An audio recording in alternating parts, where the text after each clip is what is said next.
Bago pa nga masayang yung mga prutas na nabili ko nung New Year, ito nga at ginawa ko na ngang napakasarap na fruit salad. Fresh!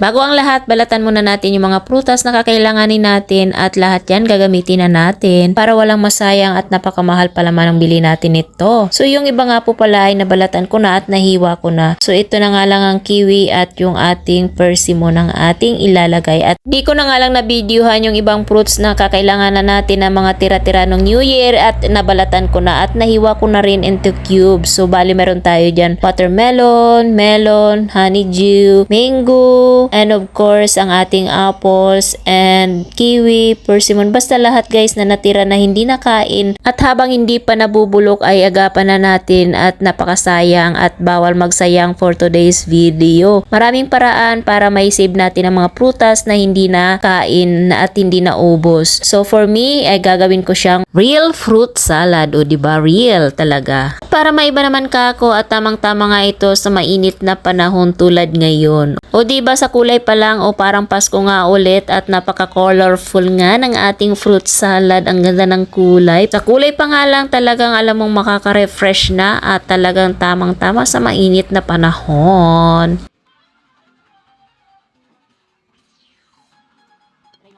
Hi guys, yan gagawa tayo ngayon yung mga tinatira natin mga prutas. Ito yung gagawin natin fruit salad para makatinabangan at hindi masira at makain pa rin, o diba?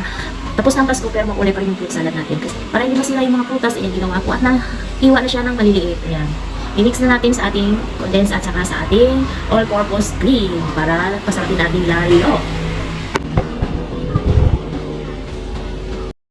Mekos-mekos lang naman ang labanan dito mga moms. Ayan, ilalagay na nga natin paunti-unti dito sa ating container ang ating mga fruits na nahiwa into cubes at ilalagay ko na nga ang condensed milk. Bali, hinati ko lang muna yung condensed milk natin at titikman muna natin baka masobra naman sa tamis. And then, naglagay na rin ako ng isang pack ng all-purpose cream. Hindi na yan hindi yan naka-chilled guys. Basta bagong bili lang yan, ilagay na natin. Okay lang naman sa paggawa ng fruit salad kahit hindi naka-chilled ang mga gagamitin natin. So, inilagay ko na nga lahat ng ating mga prutas. Ang ganda ng kulay. Sa kulay pa lang na-attract na ako at tiyak masarap ito. At mix-mix nang bahagya para hindi naman ganong malata o madurog ang ating mga fruits. At inilagay ko na nga lahat ang isang latang condensed milk. Bali, isang latang condensed milk lang ang nailagay ko at idinagdag ko na nga rin po pala yung isa pang all-purpose cream. Bali, dalawang all-purpose cream ang nailagay ko dyan guys. Saktong-sakto yung lasa at yung pagka-creamy niya. So, at i-chilled na natin.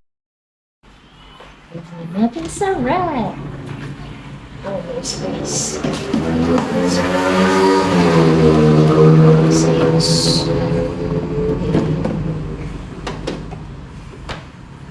Okay.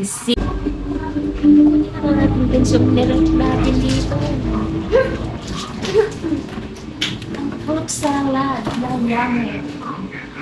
Yummy. Yummy. Ito na nga guys yung ating pa-fruit salad. Oh. Hello, ano pa naman ito?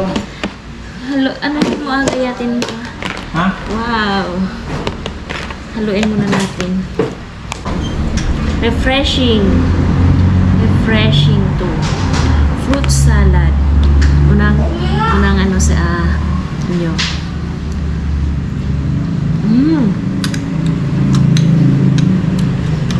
Kaya yung mga fruits na dyan, yung gawin nyo ng ganito para hindi sayang.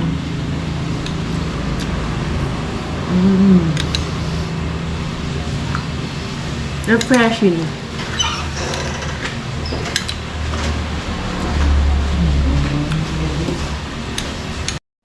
Diba? May merienda na tayo. Refreshing.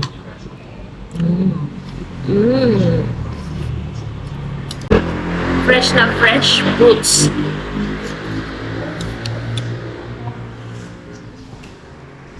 That's it for today's video. Sa mga hindi pa po nakapag-follow, please follow na po kayo sa aming page at meron po kaming YouTube channel. Click nyo na po ang subscribe button and also click nyo rin ang notification bell para updated po kayo sa lahat ng videos na aming i-upload, the Aldemos. Thank you for watching. God bless us all.